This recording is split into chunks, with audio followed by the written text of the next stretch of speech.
Elena Martinez wiped the sweat from her forehead as she bent over her microscope in the research lab. The morning sun of Kepler 442b cast long shadows through the windows, painting the white walls in shades of gold and amber.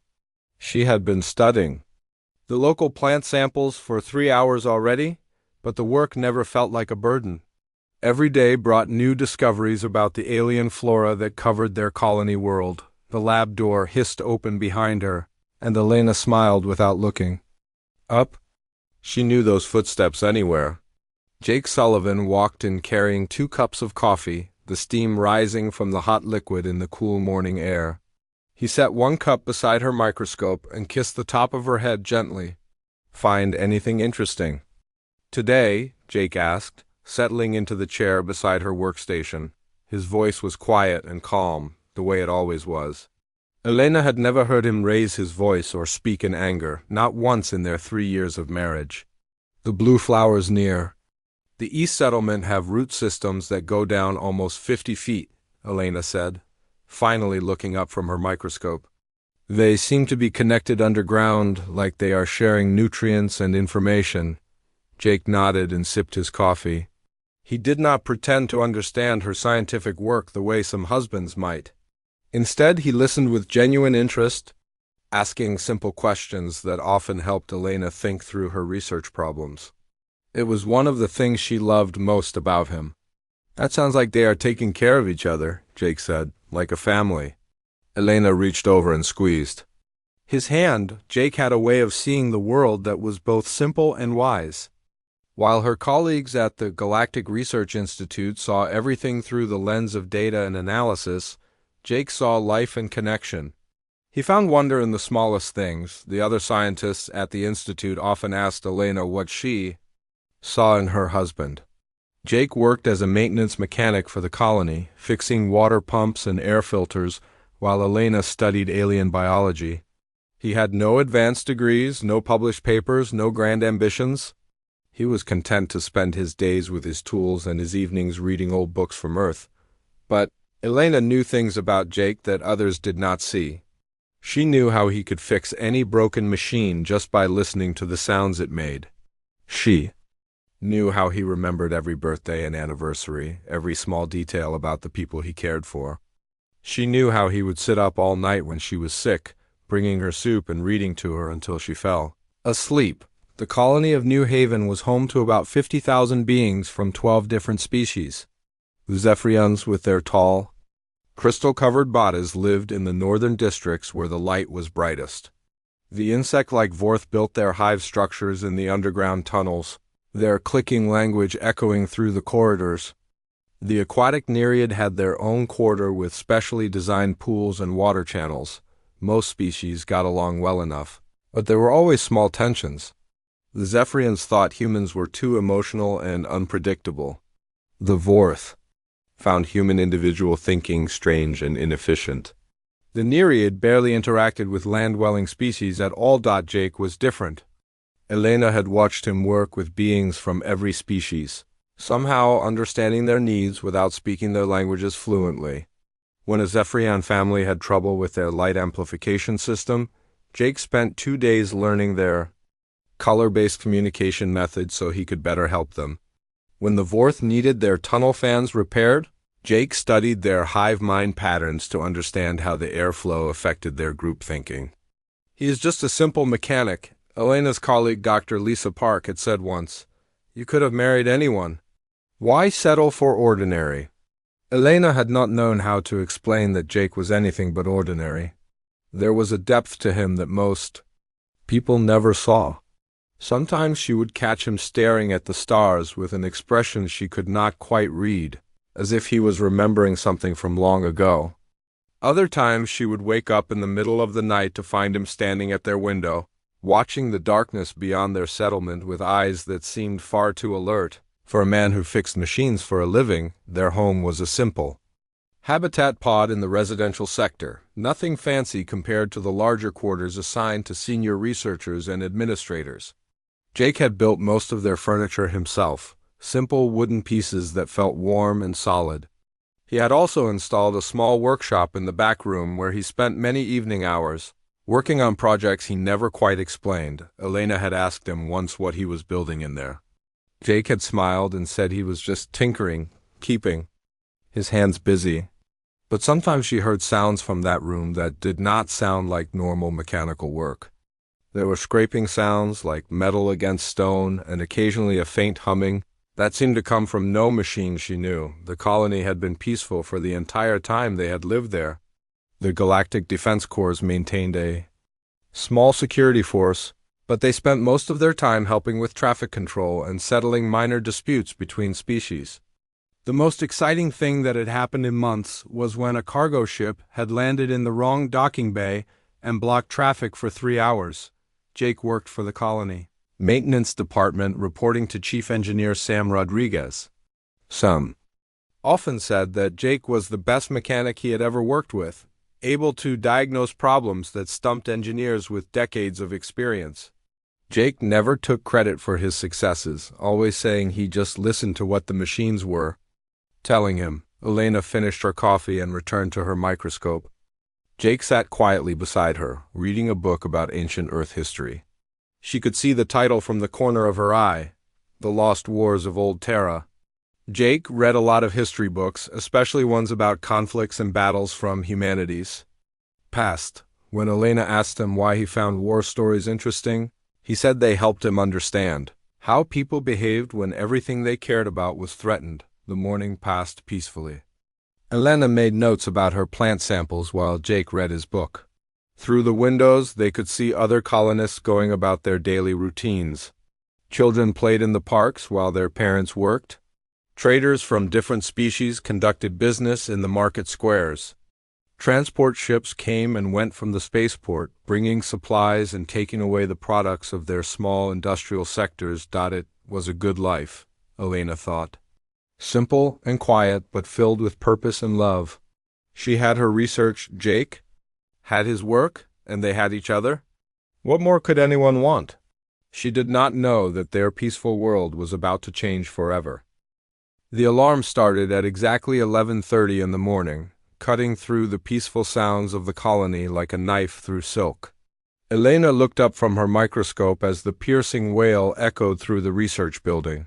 She had never heard this particular alarm before, but somehow she knew it meant something terrible was happening. Jake was on his feet before the sound even finished its first cycle.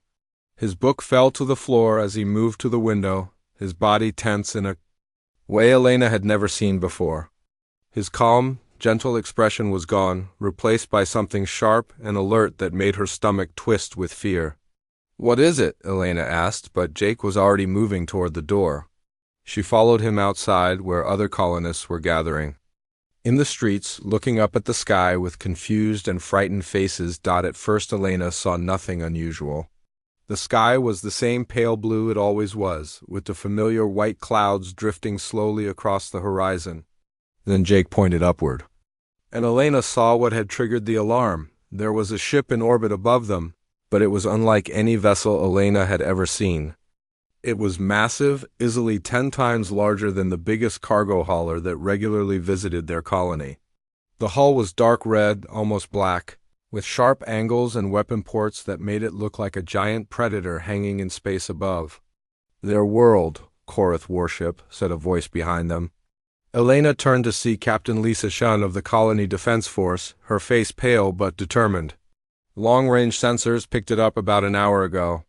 It just dropped out of hyperspace without any warning or identification."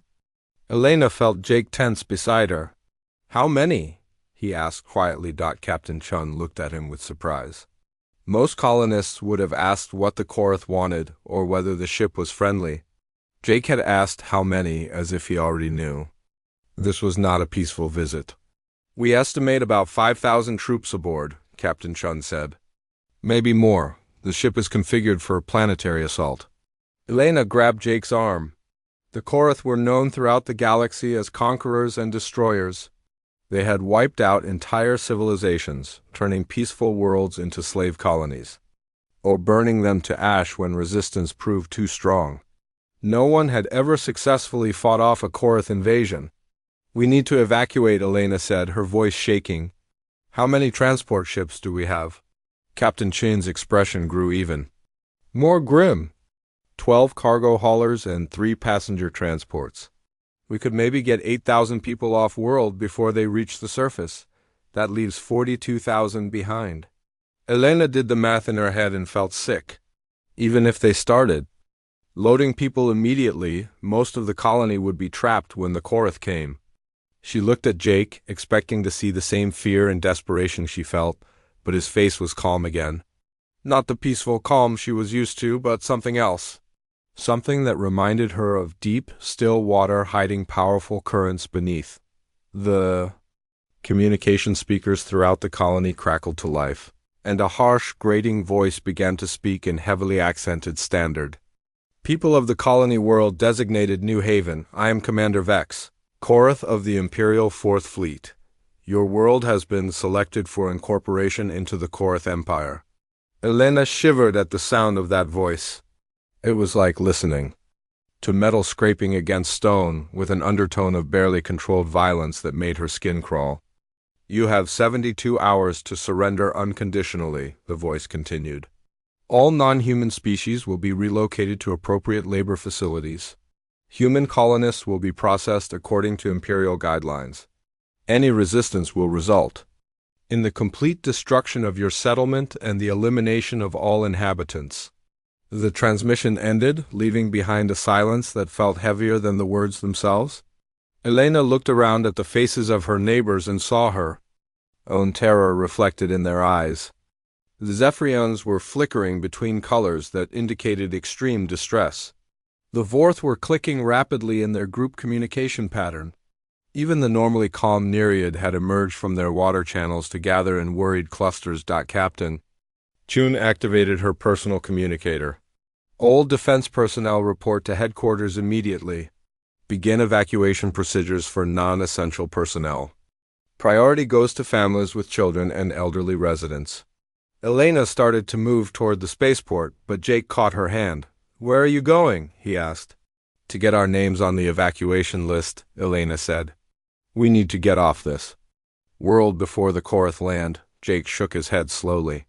The evacuation ships will be full of families and people who cannot protect themselves. We should stay and help. Elena stared at her husband in disbelief.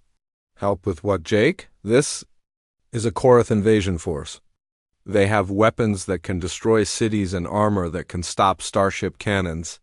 What can a colony of farmers and researchers do against that? I do not know, Jake said quietly.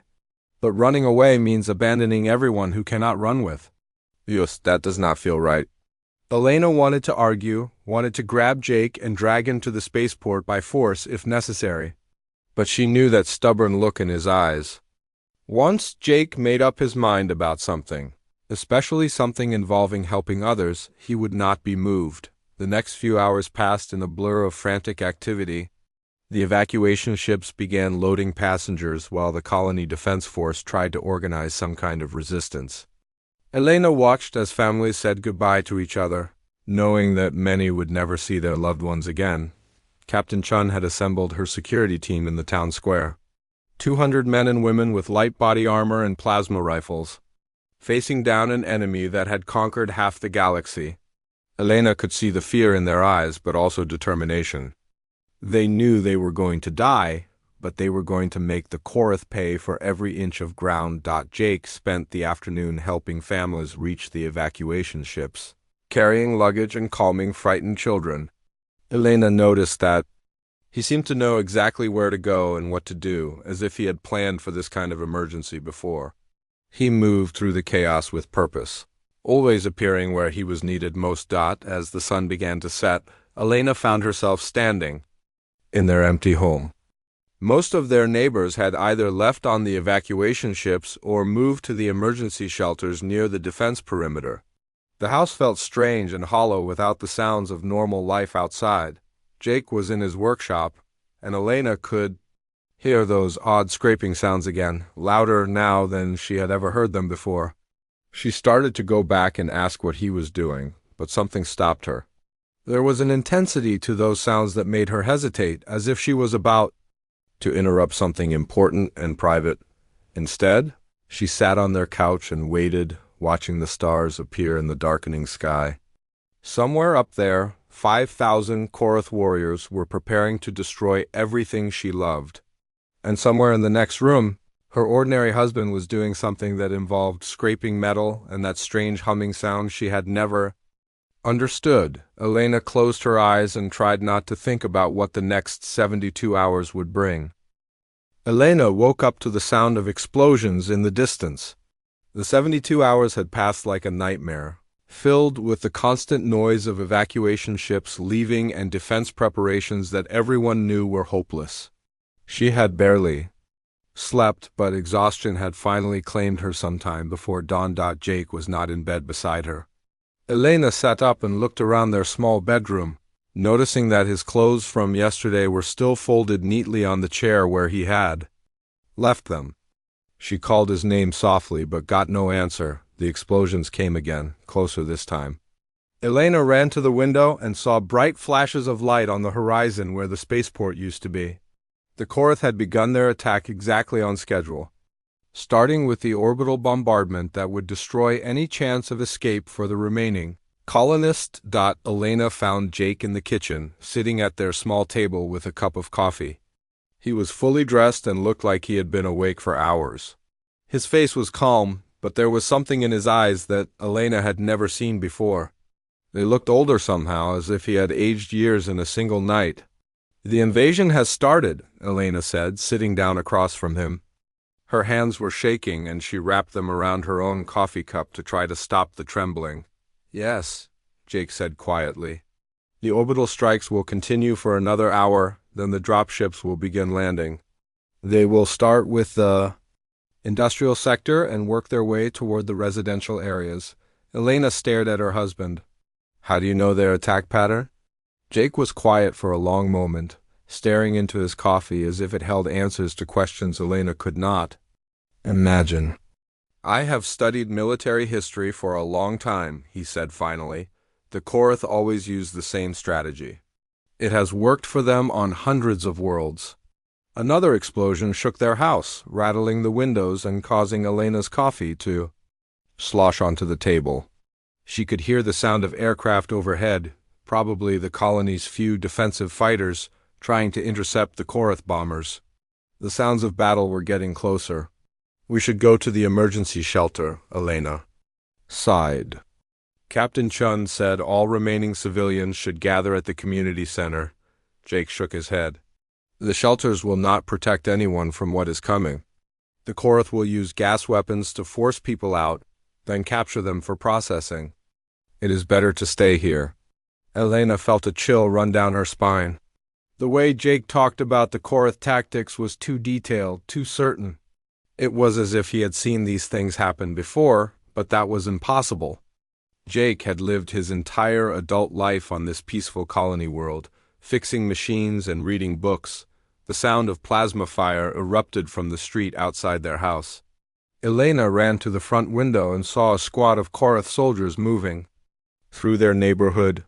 They were even more terrifying in person than in the news broadcasts she had seen. Each warrior stood nearly 9 feet tall in their dark armor, moving with predatory grace as they searched each house for survivors. Elena ducked below the windowsill and crawled back to where Jake was sitting. "They are here," she whispered. 6 of them, maybe more. They are checking every house." Jake finished his coffee and stood up slowly. "Elena, I need you to stay in the kitchen no matter what happens. Do not come out until I call for you." "What are you talking about, Elena?" Saad, grabbing his arm. "We need to hide. Maybe they will not find us if we stay quiet." Jake gently removed her hand from his arm. "They will find us. Korath warriors have enhanced senses. They can detect heartbeats and breathing from 50 meters away. Hiding will not work." Elena felt panic rising in her throat. "Then what do we do?" Jake walked toward the back room where his workshop was located. "We do what we have to do," he said. "Stay in the kitchen, Elena. Please trust me." Elena watched her husband disappear into his workshop, and she heard those strange scraping sounds again. At this time they were different, more purposeful.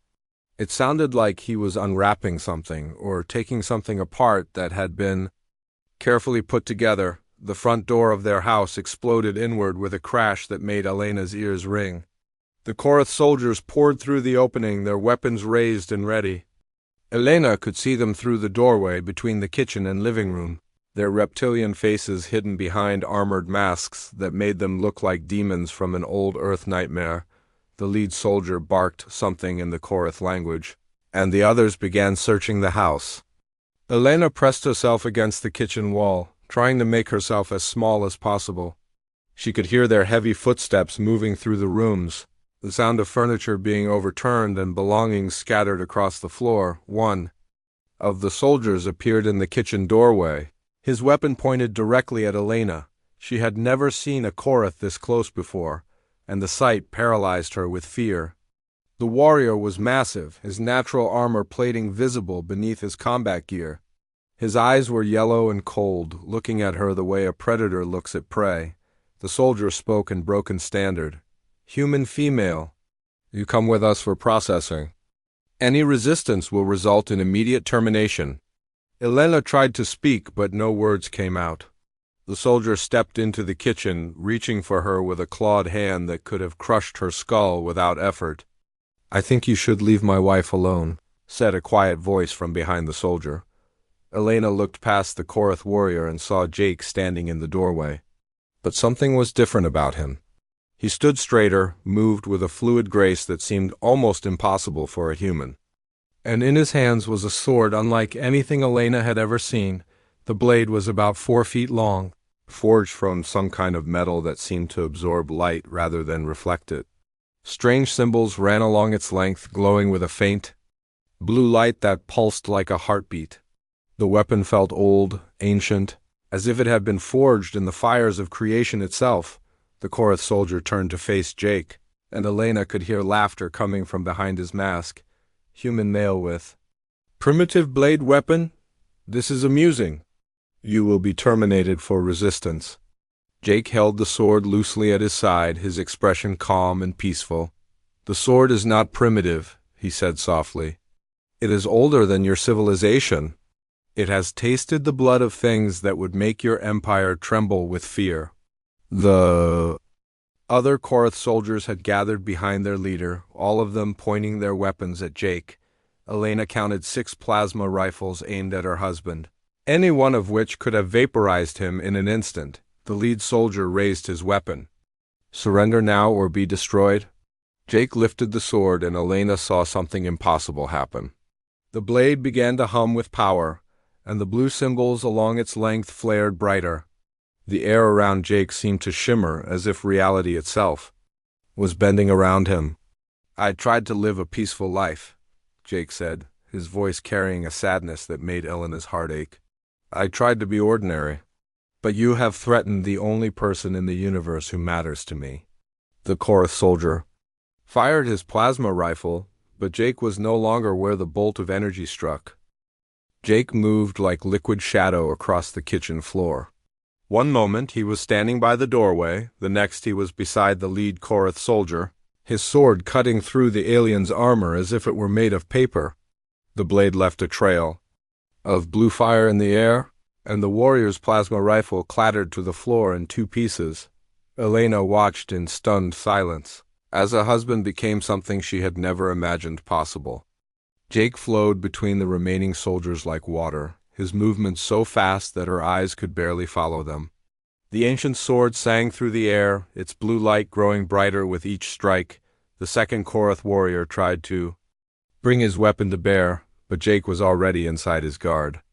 The sword pierced the alien's chestplate, and Elena saw the warrior's yellow eyes go wide with shock before the light went out of them.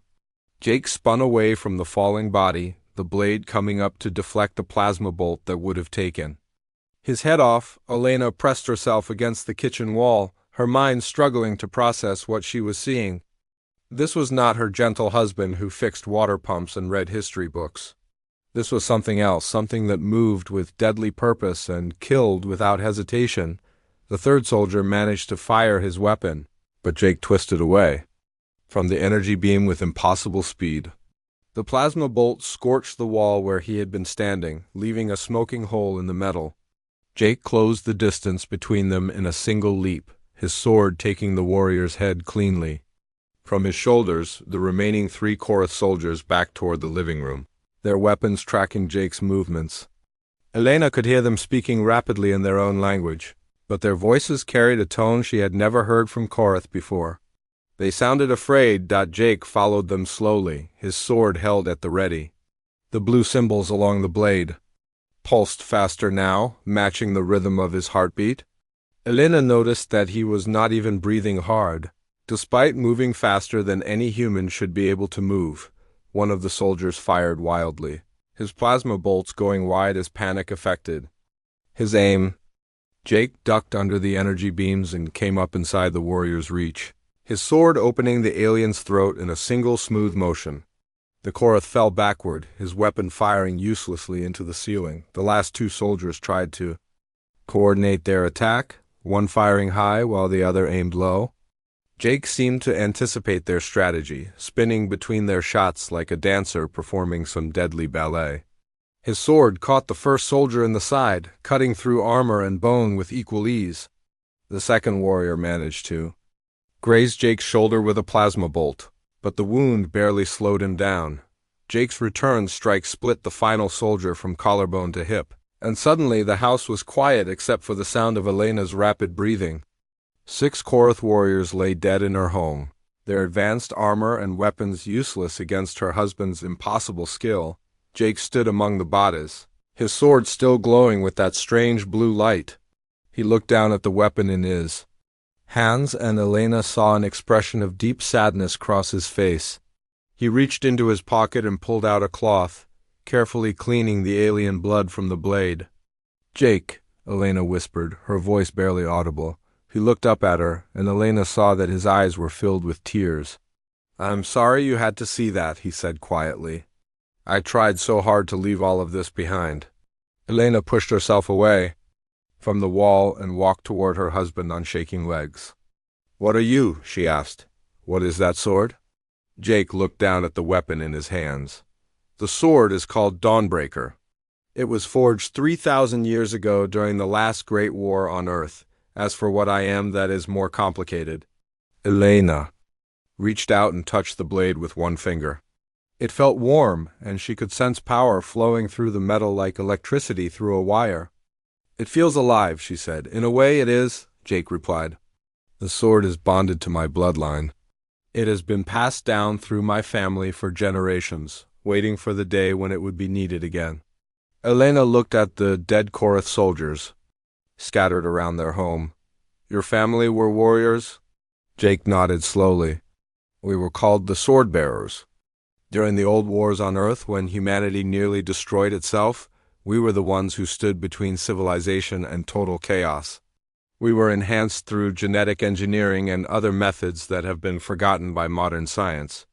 Elena felt her legs give out, and she sat down heavily on their couch.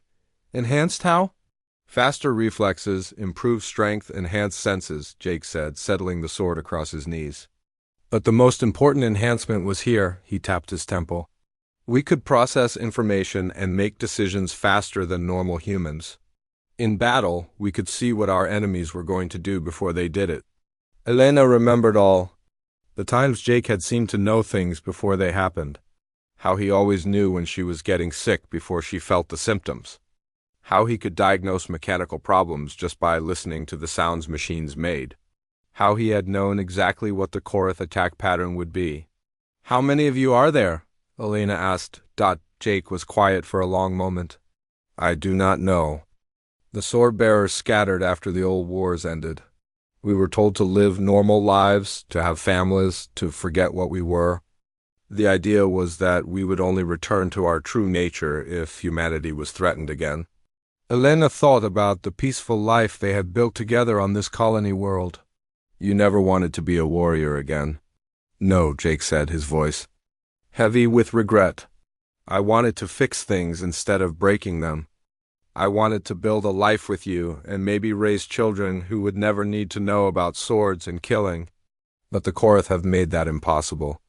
Explosions echoed through the colony as the invasion continued. Elena could hear the sound of plasma fire and screaming in the distance. The Korath were working their way through the residential sector, just as Jake had predicted. "What happens now?" Elena asked. Jake stood up and walked to the window, looking out at the smoke rising from the burning buildings. "Now I remember what I was made for," he said. "I cannot save everyone, but I can make the Korath pay for what they have done to our home." Elena joined him at the window. "I'm coming with you." Jake turned to look at her with alarm. "Elena, no, this is going to be dangerous. The Korath have thousands of soldiers." "I know," Elena said, surprised by the steadiness in her own voice. "But I am not leaving you to face this alone. We are married, remember. For better or worse." Jake reached out and took her hand. "It will be worse before it gets better." Elena squeezed his fingers. "Then we will face it together." Jake looked down at Dawnbreaker, and the sword pulsed with blue light as if responding to his thoughts. "The blade has been sleeping for a long time. It will take some getting used to." "How long since you last used it?" Elena asked. Jake's expression grew distant. 23 years. I thought I was done with war." Elena stood on her tiptoes and kissed her husband gently. "Maybe war is not done with you?" Jake smiled sadly and lifted the sword. "Then let us go remind the Korath why humanity earned its place among the stars." Jake and Elena moved through the burning streets of New Haven like ghosts in the smoke. The Korath had torn through the colony with ruthless efficiency, leaving behind destroyed buildings and scattered bodies. Elena stayed close behind her husband, watching in amazement as he seemed to know exactly where the enemy soldiers would be before they appeared. They found the first group of Korath warriors executing civilian prisoners in the town square. Jake moved without hesitation, Dawnbreaker cutting through the alien soldiers before they even knew death had come for them. Elena helped the surviving colonists escape while Jake made sure no Korath followed them. "How did you know they would?" "Be here," Elena asked as they moved toward the next sector. "The Korath always execute prisoners in public places," Jake replied, his eyes constantly scanning the streets around them.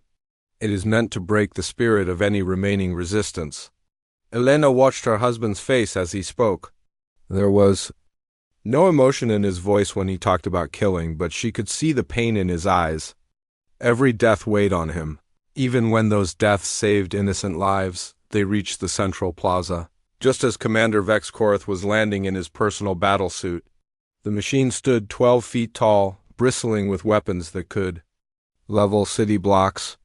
Its armor was polished black metal covered in red markings that looked like dried blood. Jake stopped walking and stared at the massive war machine.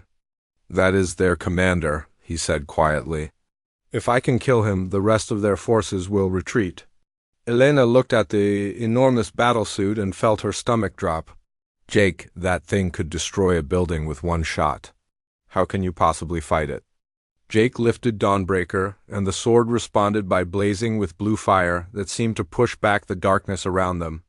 "This blade was forged to kill things much worse than Korath commanders. Trust me." Commander Vex's voice boomed across the plaza through external speakers. "I smell human blood on the wind. One of you primitives thinks he can challenge the might of the Korath Empire. Show yourself, coward, and die with honor." Jake stepped into the open plaza, holding Dawnbreaker at his side. Elena wanted to follow him, but something in his posture told her this was a fight he had to face alone. She hid behind the remains of a fountain and watched her husband walk toward certain death.